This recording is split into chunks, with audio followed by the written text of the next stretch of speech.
Depth is always good for D linemen. We like to rotate a lot.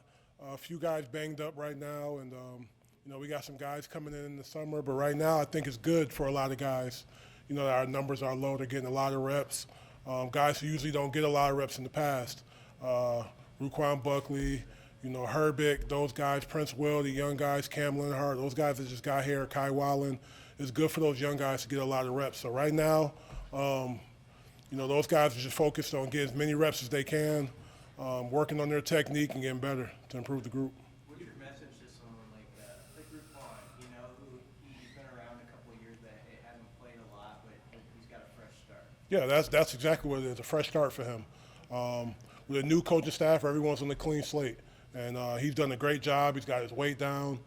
He's becoming a better student in the football classroom, already a great student academically. But, just slowing the game down for him. He has an opportunity, but he's doing everything right now, and he's earning some reps. From a technique standpoint, what makes a good defensive lineman in your room? Right now it's just fundamentals, just, pad level, playing with good hands, being violent, and getting off the ball. And, we talked about in the past having dynamic guys, that can get off the ball and, threaten offensive linemen right away. So our guys are just developing that right now and getting better each day. Is there a particular player that's good at that in a raw skill level? Right now I think the whole group is doing a good job. They're all buying into it. Nash is leading the way right now. He's doing a good job with leadership, taking ownership of the room. And, with Ty Robinson and Blaze out right now, he's taking that leadership role to the next level. So he's doing a good job of, hearing the message from Coach Rule, hearing the message from me, and applying it to the rest of the room. Is Blaze out for the rest of spring? I don't know. You have to ask Drew. He has all the PhDs. I just, when guys line up out there and I see him, I call him out there on the field. So. What about Elijah Judy, Coach? What have you seen from him, and how do you plan to use Elijah? Well, Elijah's one of those guys that can line up anywhere. He has a great skill set. Like I said, right now we're just building our fundamentals, man. Just doing everything, from the base up, getting in the great stance, playing with good pad level. He's a guy, like I said, can line up anywhere, can play the 5 technique, 3 technique. So, and with the defense that we run, with Coach White having a lot of guys being able to line up everywhere, he'll be a guy that we feel like could be productive for us. So are you responsible for the edge rushers or whatever you guys call those players too? Me and Rob are splitting it. We got a lot of guys that can do both, can line up with their hand in the dirt and stand up. And like I said, that's what we want. We want versatile guys, that can do both, and we definitely have that. Who are the guys who can do those? All our guys that stand up can put their hand in the dirt. Prince Will can do both. MJ Sherman can do both. Jamari can do both. So, Maverick Noonan, we have a lot of guys that can line up at linebacker, line up at DN, and sometimes bump down to 3 technique where Kai Wallen has done it, Prince Will have done it, which they probably never done in the past. So, and they're tough enough to do it. So right now, that's what we're trying to do. What a guy like Jamari, what has he done so far the first 6 practices to either stand out or what he needs to work on? He's showing that he's physical. That's the first thing we look for, what guys are tough. He's definitely a tough guy. He has versatility. He can be in my room. He can be in Rob's room. And he's a smart guy. So when you have guys like that have the ability to do that and also can learn the playbook fast, it definitely helps. What have you seen from A.J. Rollins making the move over? AJ has natural ability to play defensive line. And usually with guys like that, tight ends, because, they block well and, they move well, the movements are kind of the same. For him, it's just, changing the stance a little bit, learning the playbook, and, just getting comfortable with it. That's it for him. But naturally, he does it well. So when we're doing pass rush and those type of things, you can see, the defensive line traits.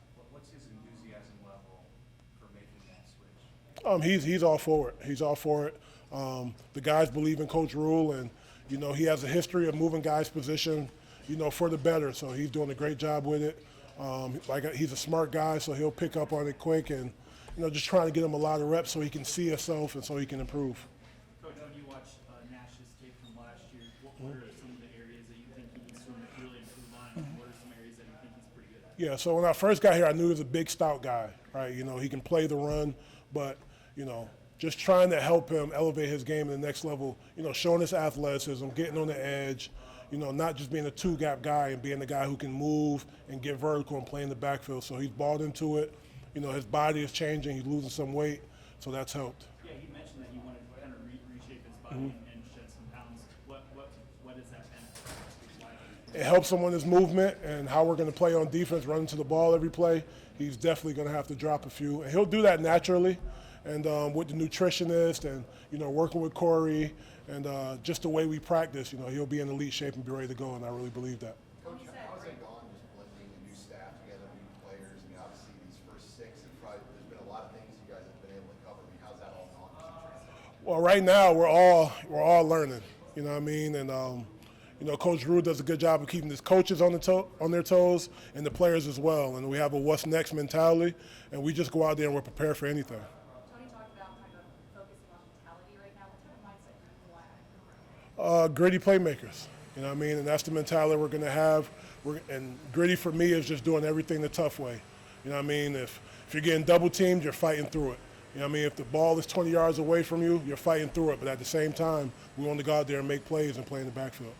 The interior guys have gotten a lot of individualized work with you. How have you seen that benefit them through this season? You can definitely see it. And, talking about Ruquan earlier and talking about Nash, and then a guy like Wynn, who was a big, stout guy, and just getting those guys moving a little bit. And, Wynn, he wants to play at the next level, so just doing little things to help him with that, with his foot speed and, those type of things. Because they're big, strong guys, but you got to be able to move. Coach, you're finding a better ball hawking team. What do you do differently that maybe kind of push that to another level? I just think the mentality right now as a defense, they understand what we want.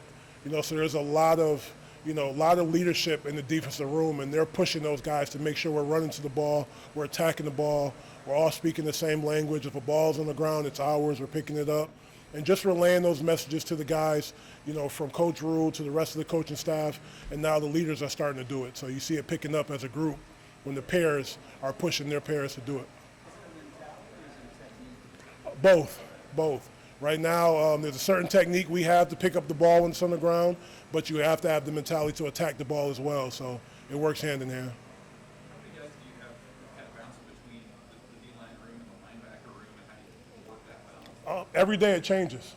Every day it changes. Like you see today, we threw Prince Will at middle linebacker, and he made a play. So every day it changes, and that's the beauty of it right now with spring ball and having versatile guys. You throw them in somewhere else, and you can see a different skill set. And that's the beauty of it. You never know where a guy's going to line up or where he'll end up. Yeah, he's the same. He's the same.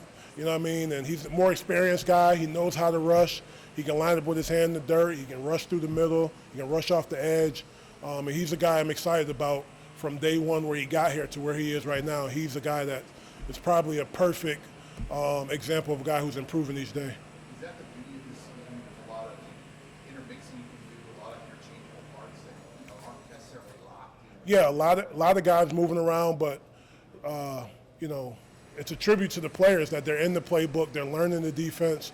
They have to learn things on the fly, and they're doing that, and they bought into it. And all we ask them to do is go out and play hard, and the football will handle itself. Thank you.